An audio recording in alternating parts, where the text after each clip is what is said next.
All right, Yevamos, Daf Test. As we cruise through and continue expounding upon the first Mishnah, talking about the 15 arayos, 15 people that are patur from Yibum. So, because yesterday we ended off the daf, we asked, well, if Rabbi Yehuda Nasi, if he doesn't learn this concept of that 15 Arabs are patur from Yibum from the pasuk Aleha, right? The last few daf we've been talking about this pasuk, Aleha. What does it teach us? We end up saying that no, it teaches us this concept of the 15 Arabs are patur from Yibum. But then we just learned yesterday that Rebbe doesn't need that. He actually learns it from Ulikacha and Yivma. That's what he learns. So if that's the case, what does he do with his pasuk Aleha? So we said yesterday, he teaches us this concept of par helam darashel tzibor. That in order for the for us to have to bring in order for Beis Din to have to bring a par, basically apologizing that they led the public astray, it must be a sin that if they were to commit it b'mezid, they would get kares, and be shogi, they bring a chatas. And how do we know that? Because they compare it to the Yibum case where we have here by the Yerbas.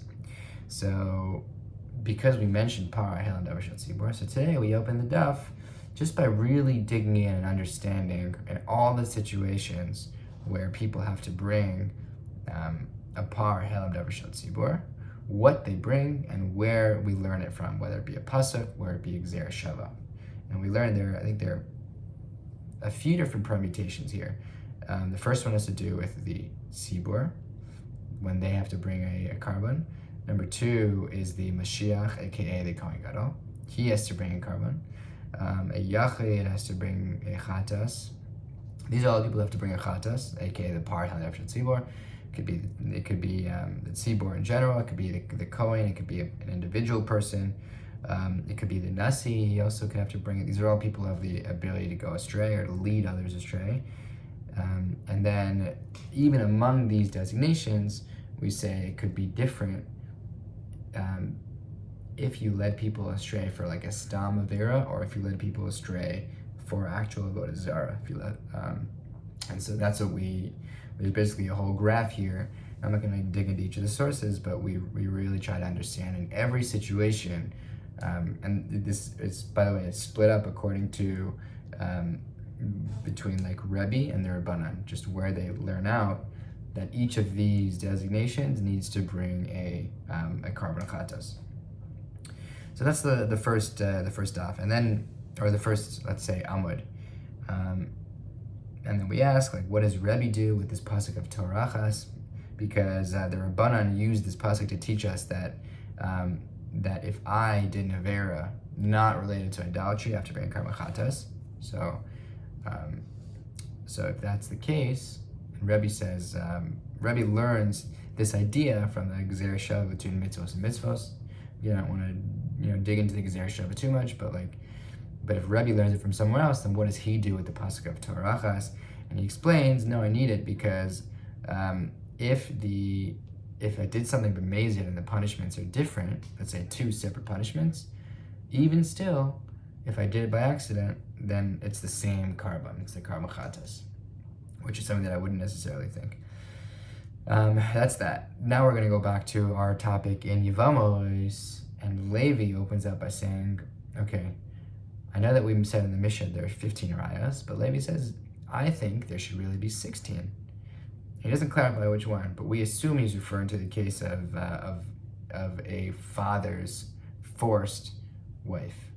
So they weren't really, a nusas aviv, meaning, let's say one's father forced someone else, another woman.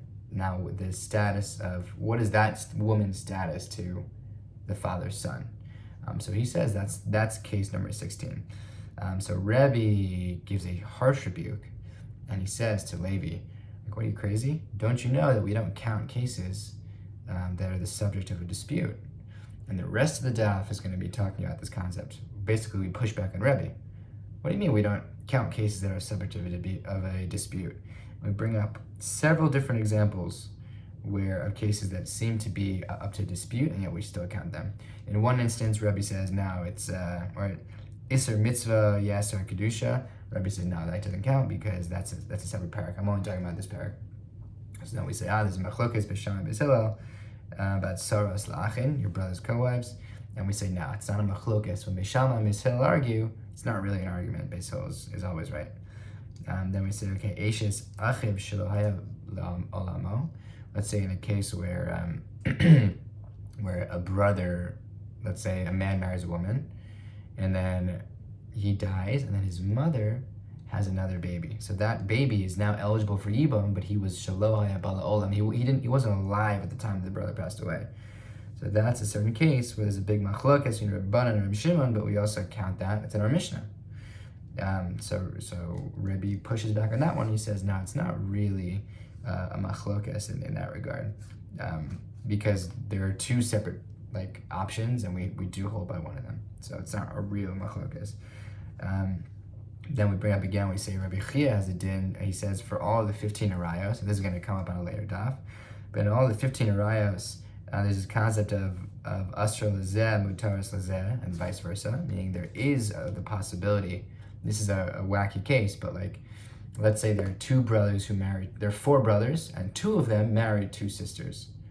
So then those two brothers die, and then basically it could be that each brother is eligible to one wife, but not the other wife. And then basically it's like a crisscross, where they're usher for one woman, but for the other woman. So Rabbi Chia says this is the possibility, this can happen for all 15 arayas.